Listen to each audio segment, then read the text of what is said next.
Well, if you're seeking to be booked on a top podcast like yours, you want to create a host friendly bio that feels personable and that feels on target to cover what that host is interested in and their audience wants to hear more about.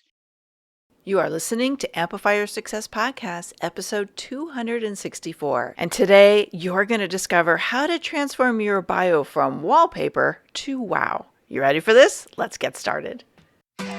Welcome to the Amplify Your Success Podcast. Get ready to ramp up your revenue, amplify your impact, and make your mark in the world. This is the show for experts, thought leaders, and service professionals who want to shatter their limits and achieve that next level. You're going to find out from other experts and influencers how they made it. Now, let's get amplified. Hey there, inspired entrepreneurs and business leaders. It is your host, Melanie Benson, Authority Amplifier for expert-based business owners. And Happy New Year! This is our first episode of 2022, and I'm excited for a new year. And one of the things that I'm super excited about is all of the ways that you can use your expertise to attract clients. Like, think about how powerful it is to lean on your most authentic, most aligned superpowers and showcase them and amplify them and turn them into a client attraction magnet. It's so powerful. And today's guest is going to give us one of the great tools to help us land more stages, get on more podcasts, really stand out as a go-to authority by learning how to craft bios that sell us before we ever take the stage or open up that conversation with a host. So really, really awesome guest today. I also want to make sure that you've got your hands on my 7-step plan to get booked, to get leads, and get 5-figure clients. One of my big learnings over the last 21 years has been what can happen when we offer bigger ticket packages, when we're able to help people accelerate the process to powerful results in their life. And I have a steady stream of people who love to work with me privately and are willing to invest at that level to speed up results. And I got to tell you, it is a hot market for these kind of deals. Now, if you've never done this before or you've been trying it and it's not working, chances are you don't have all 7 of these steps put into place, and this is why it's not working for you. So let me walk you through this process, help you put a very simple plan together to transform your cash flow, to get bigger deals coming in the door, and at a bare minimum, get a ton of leads from sharing your message. So head over to amplifywithmelanie.com. You will be invited to come into my Facebook group, and this is how you get your hands on my new downloadable plan. And I can't wait to hear how you put it into action. Now, let's get into today's episode. Welcome back, Amplifiers. Today, we're going to transform your bio from wallpaper to wow, so you're attracting clients, media interviews, and speaking gigs with my friend, Nancy Juetten. Now, since 2009, Bye Bye Boring Bio 2020 workbook author and Get Known, Get Paid mentor, Nancy Juetten has upgraded bios for leaders, speakers, experts, and authors who once struggled to broadcast their brilliance on paper or online. And with her workbook, Broadcast Your Brilliance Bootcamp, and other programs, she's created a multiple 6-figure business that serves clients around the world while earning loyal fans and followers who value her all the help and none of the hype advice. She says a brilliant bio opens the door to something more instead of a snore. Make yours memorable now with today's episode. Nancy, thank you so much for joining me on the podcast. I'm really excited for this conversation. You and I have been talking bios and podcast guesting for so long because it's kind of our jam, but it's kind of fun to dig deeper into the bios today. Well, I'm happy to be here and happy to talk about it. Well, and it's also one of those things where a bio is like a foundational component for what people hear and see about you before they actually connect with you sometimes. So I think it's a really key part. And I remember something really funny. early on, I guess, what was it, like 10, 15 years ago when we first started connecting and you were getting your specialty on bios off the ground, you kept telling me that you always loved my Twitter bio. Well, remind me what it Yeah. was. Yeah, it's changed since then, but you're like, it's so fun. I love it. It's not just stiff. You're actually doing something that makes you relatable. And I'm like, oh, good. We're doing something right. So how did you get going with like being a business bio expert in the first place? Well, thank you. I was actually the owner of my own public relations agency for a number of years, and I served community banks, chocolate companies, hot tub companies, the Seattle Design Center, a lot of really big name organizations. And some of them were pretty straight laced, like in the banking world. And so I'd sit down with the CEO or the president of the bank and I'd say, well, let me understand your story. And he'd say, well, the usual. I went to Pacific Coast Banking School. I live in Mercer Island in a nice upscale community with my lovely wife and our 3 adorable children who go to private school. And I'd say, that's simply not going to do. If you're going to be leading a huge community bank that's going to be making big, huge difference in the world, we have to say something more than what everyone else is saying.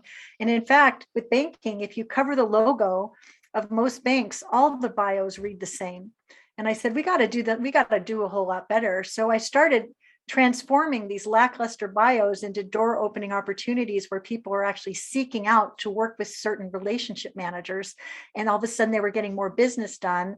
And I thought, you know what, this is a system that I can share with entrepreneurs around the world so that they can take the struggle out of writing about themselves and have what they write about themselves actually be a magnet for the right people to say, you're the one that I want. And I think people want that, Yeah. I just had a Grease scene go through my head when you said that. Oh, let's sing the song. You're the one that I want. Oh my God, you're a much better singer than I am. My audience does not want to hear me sing. I promise. My son says, Mommy, don't sing. You're hurting my ears. Oh, but I know the song very well. Yeah, it's one of my favorites. It's our era, right? So let's talk about this bio thing, because I have noticed that I would say about 50 to 60% of the people who pitch me to be on the show and then submit their materials to be considered, their bios, again, so lackluster. And it actually can close the door because I'm like, yawns, sleepy, not pulling me in. But then a really great bio may actually like cause me to really lean in and to that person who I don't even know and consider them for the show. What do you think are a couple of the things that makes a bio really stand out and kind of snap people into attention?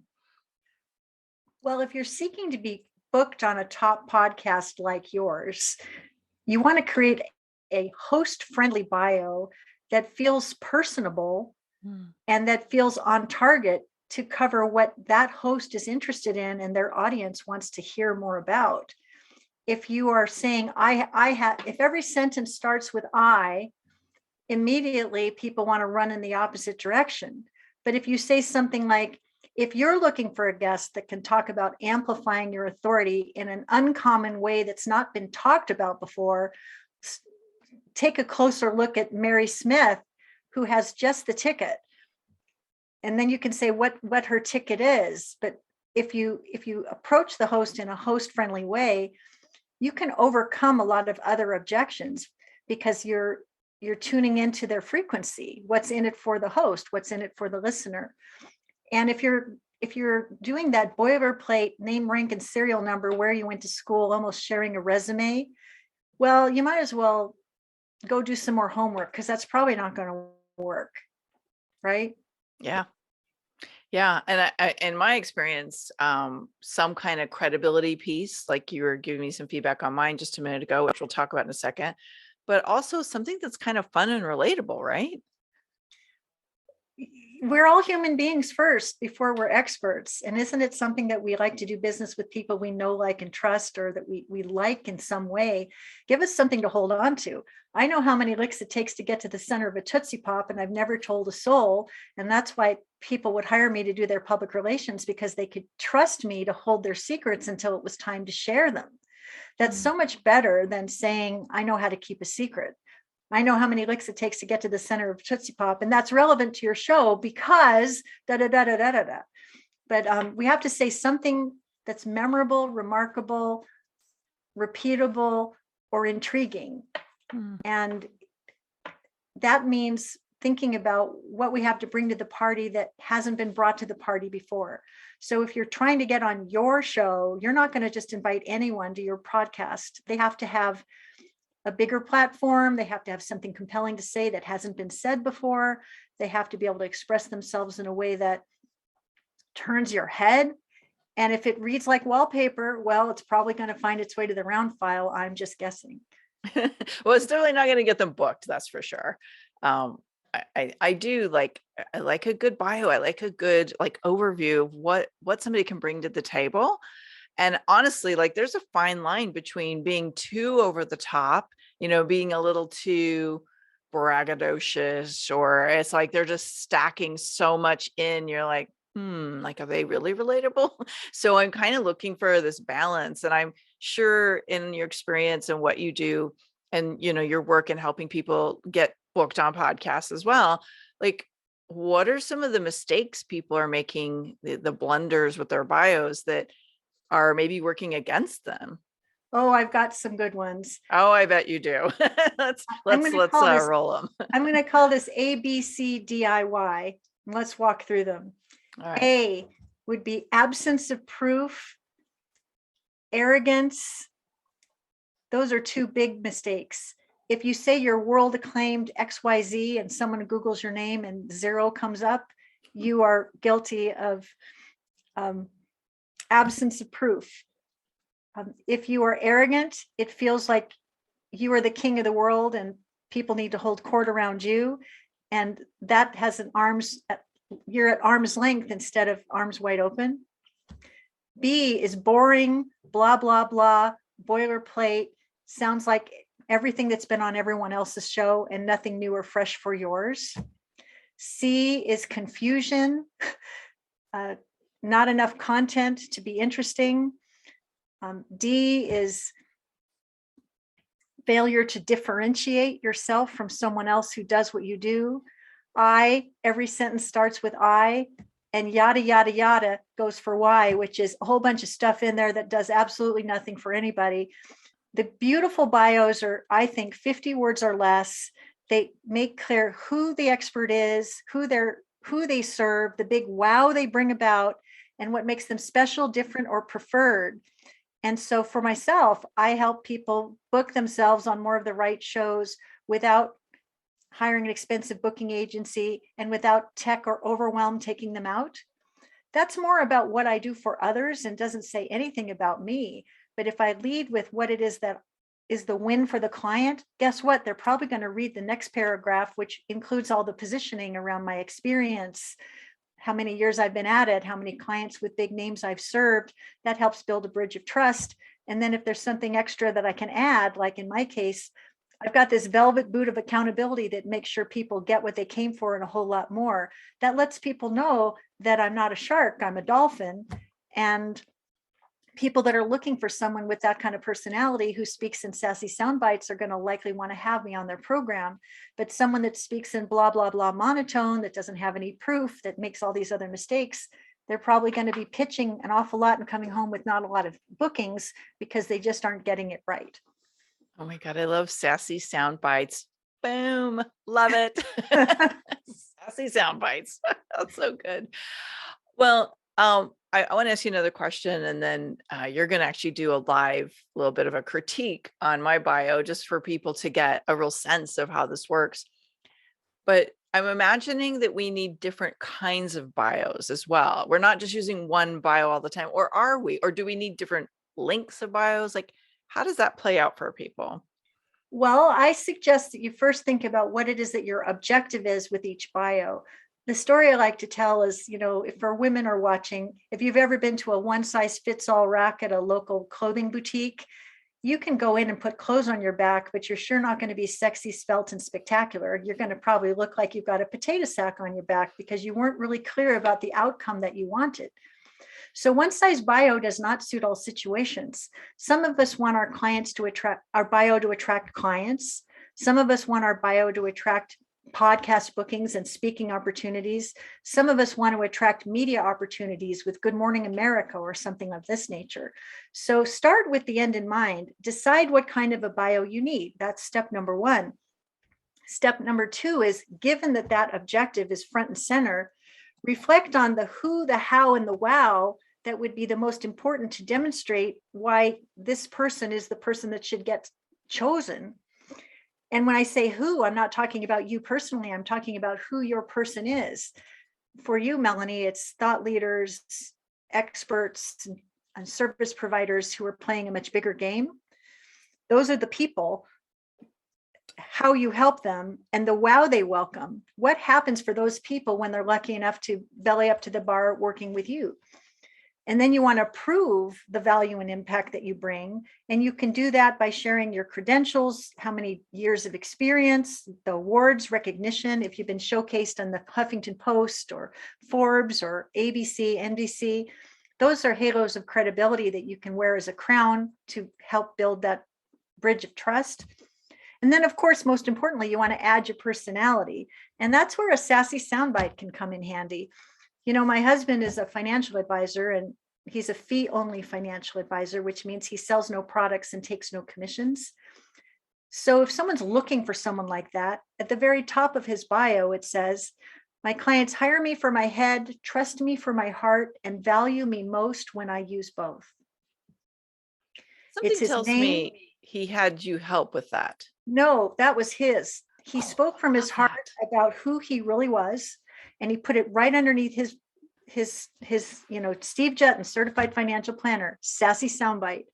If you read that right away, you know that he has a credential that demonstrates his ethical commitment to looking after you. And then you've read one sentence that says it all, that you are the most important person in his universe and his heart is so big that he can't wait to serve you. Some people are so intoxicated by that one sentence that they'll read the rest and pick up the phone. Every one of us can do that. You may be saying something all the time. It's a Melanieism. It's a Nancyism. It's something you say all the time that becomes what you are known for. It's like your signature, like Barbara Walters from years back used to say, I'm in touch, so you be in touch, right? Have a sassy soundbite that speaks your philosophy. It creates so much know, like, trust right out of the gate. And then, of course, whatever your objective, whether it's media, client attraction, or podcast guesting, or whatever the case may be, make sure the bio is short enough to be useful. Because one of the biggest mistakes is people provide way too much information. And 50 words or less is going to be the most powerful bio in the shed. Brevity is beautiful, so refine that 50-word bio so it sings in all these ways that I've just described, and you'll always be able to swing open a big door. I love that. Let's show people, let's give a demonstration really of how this translates. So I have a bio that's on my website, and the bio is my main bio. And then I have a bio for my speaking. And you were looking at it before we got on today. Like, okay, you're like, are you brave enough? Are we going to do this on the podcast? So yes, I'm okay. I'm transparent.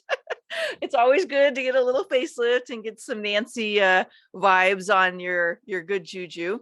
So Nancy, how would you give people, and also we'll post some before and after in the show notes. So if you go over to the show page on our website at Amplify Your Success Podcast, we'll make sure to, you can see the before and after. Okay, well, let's see what we can do here. I'm going to comment about the things that I think are doing you a great favor. Got a beautiful headshot, professionally shot. You look beautiful and approachable. And the positioning of your hands in sort of a prayer mode lets me know that the woo-woo part of the world is part of your overall repertoire. And so that's going to be very client attracting for people who appreciate the woo side of business in addition to the practical side.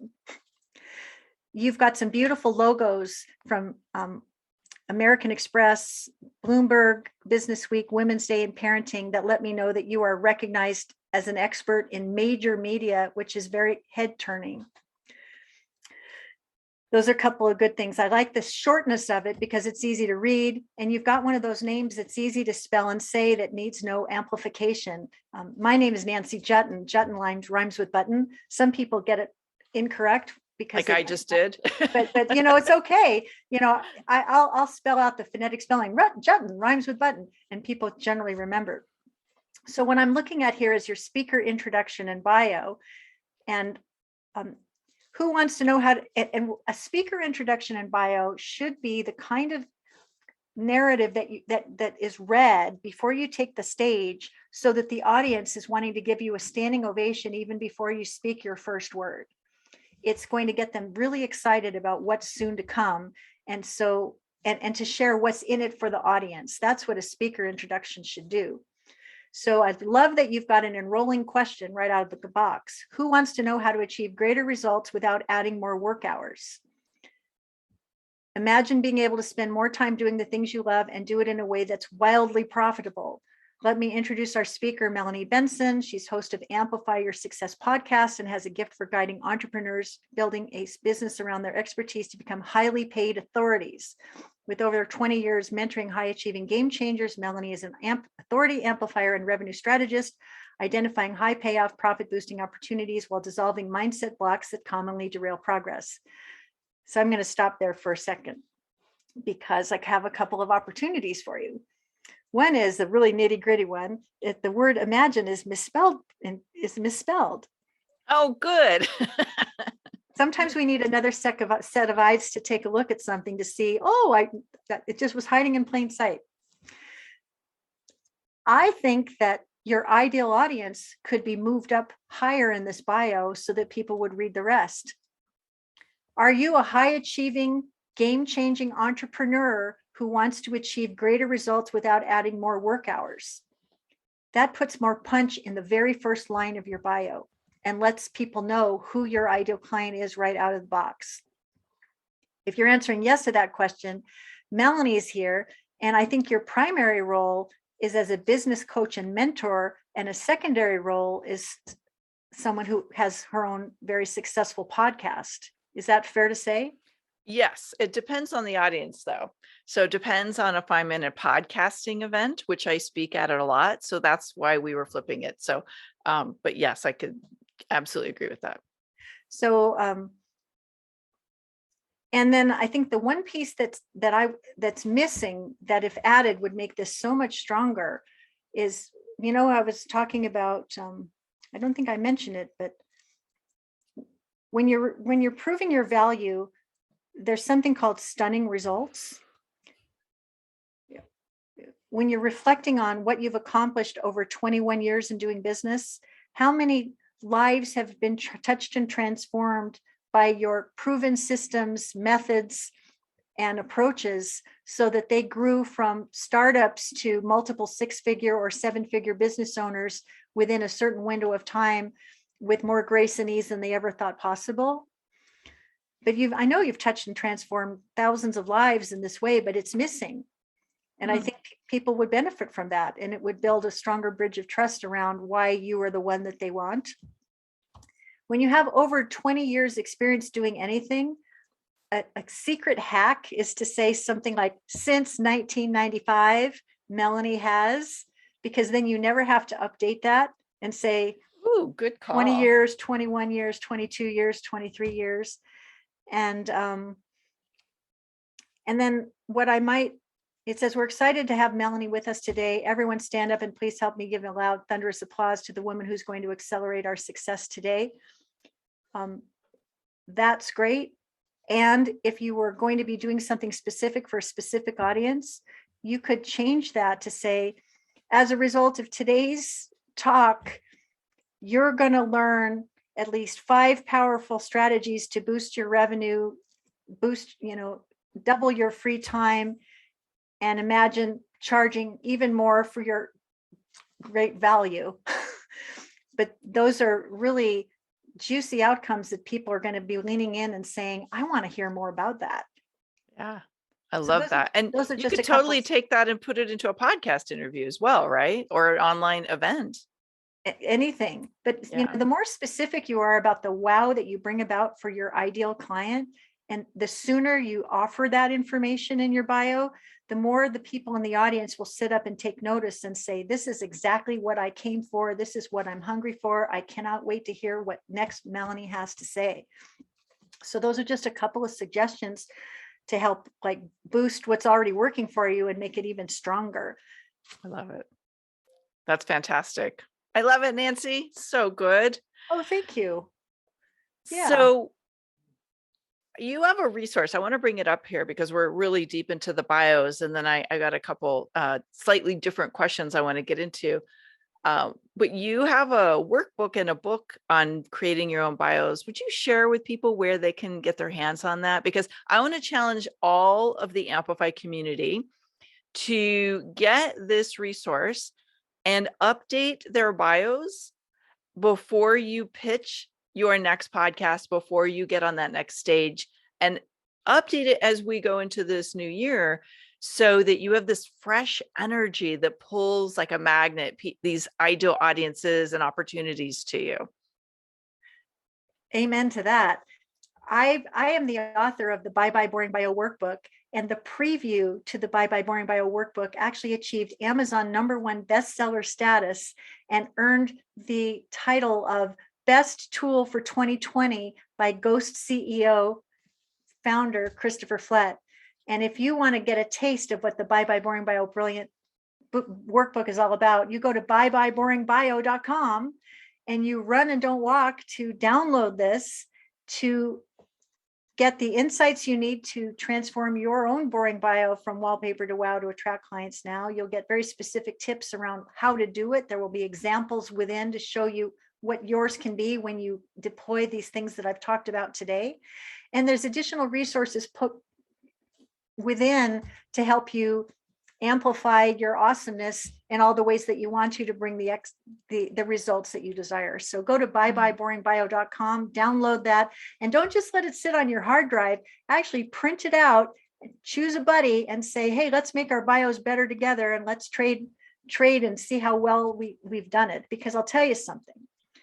Every one of us has accomplished more stunning results this year than we had last year. There may be pivots that you've made in your ideal audience that need to be reflected. There may be new accomplishments you've achieved. There may be new programs that you've created that are on fire with huge upside. But if you don't take the opportunity to update your bio every year, just like you change the battery in your smoke detector, you're going to go dark and you're not going to be fresh and you won't be fabulous. And that's going to stand in the way of you being able to get on the stages and attract the clients and the opportunities that you desire. Yeah, and I think it's worth bringing one other thing into the conversation that I know you teach, and that is this idea of being prepared. Like some people are like, oh, when I get the booking, I'll do it, versus I have everything prepared. So the moment it comes, I'm like seamless. So talk a little bit about being prepared and, how does that play out? Oh my gosh, this is the story of my life. I have decided years ago that I would be ready for big opportunity even before it knocks. And I cannot tell you how many times I've been called at the 11th hour because somebody got sick or someone couldn't make it and someone needed someone to fill in. And they'll say, hey, Nancy, can you fill in for the player to be named? Can you be the player to be named later? We're in a crisis. Yes. And as a matter of fact, I've got everything you need right now. And when can we start? The person who hears that is thinking, thank God I found this person. She's an angel on the outfield. She's saving the day. I've been called at the 11th hour by NPR while sitting on a lounge chair in San Diego in my bathing suit, asking me to be on the show the next day. And I've been able to sit up in my chair and say, thanks so much for the opportunity. Here's my photo. Here's the cover of my book. Here's the interview questions I love to be asked. Here's a short bio written in the third person so you can easily read it, including the pronunciation of my name. And I can say, what else do I need to do to make this a fabulous experience for you and everyone in your national audience? And then the person says, well, will you please teach the world to do what you just did? And I'm saying to you, if you want to be the player to be named later, have yourself a professional microphone on your desk, have professional lighting to the left and the right of your face so that you can look as good as you can, given what God gave you to work with. Have a decent background behind you so you look professional, dress the part in case there's video involved, and be ready to rock and roll to be the guest that the host considers their new favorite, because when you do that, the host will remember, and the host has friends, and the host will make referrals, and the audience will experience it. And what do you know? Instead of you pushing a rock up the hill hoping to get booked, people will hear you and say, wow, she was awesome. I want her on my show. And then you can just hold court and choose dates. And I think that if you decide that your work is worthy of a much wider audience and your business is worthy of sales beyond expectations, that means getting ready for the show even before you're ready to go. And that means having something nice to wear and believing that you own a place on that stage. Today's the day. Excellent advice. And again, the simpler you make it for people to book you, the more people want to play. Like when people make it really difficult to get all their materials, I'm like, OMG, you're making it way too hard for me to showcase you. So make it simple and do the work for the host, like they're giving you, or the event coordinator, whoever it is, they're giving you a huge opportunity. Make it easy for them to showcase you. So Nancy, this is the time in the show where I like to ask a little bit more personal questions, like go a little bit behind the scenes so people get to know you, not just as the amazing expert that you are, but also as a human being, as an entrepreneur, fellow entrepreneur. What do you think is the boldest thing you've ever had to do to amplify the reach of your business? The biggest thing I've had to do to amplify the boldest thing. Yeah. Well, I'll be very candid. My business was very successful until 2017 to 2019, when the whole thing fell apart for reasons we don't need to get into right now. And I think the biggest, boldest thing that I did was had the courage and the resilience to bounce back and let those setbacks be the setup for the comeback, and to find the courage to pivot and be of service in a new way that could be even more relevant in a post-pandemic environment. I think that you have to want it enough to come back. And I am so grateful today for what I get to do. And I'm so glad that I took that shot, because my 2021 has been my best year in recent years. And I think the best is yet to come, because I have that gratitude for getting to do this work that I do, that I'm so gifted at. And I appreciate what it's like to get to do it, because there were a couple of years there where I did get derailed. Yeah. Yeah. Thank you for sharing that. We can all relate. I know I can. I definitely got derailed along my journey. And I think you're right. That having the courage to pivot is huge. So I'm so glad you did, because I love what you're doing. And I think what you're doing it's so timely and it's so necessary right now. Thank you. What's one thing you wish you would have done sooner? The thing I wish I would have done sooner is stand in and on my true value long before I did. I think that sometimes, for whatever reason, we choose to lead with low ticket offers and to prove ourselves that we know what we're doing before such time as we will truly offer the bigger, bolder, more transformational things that we're capable of. And if I had it to do over again, I would have gone higher ticket sooner, and I would have stood in on my value a whole lot sooner, and I would have silenced whatever head trash was standing in the way of big cash, because there's no doubt that I'm worthy of it, and no doubt that my clients are getting the results that I promise and then some. No need to suffer any longer. Like, that's what I say to people. If we've learned anything from this pandemic, is we don't have days to waste. Like, if you're going to do your thing, go big or go home. That's what I'd say. Stand in and on your value. I know there's someone out there that needed to hear that today, Nancy. So thank you for sharing that.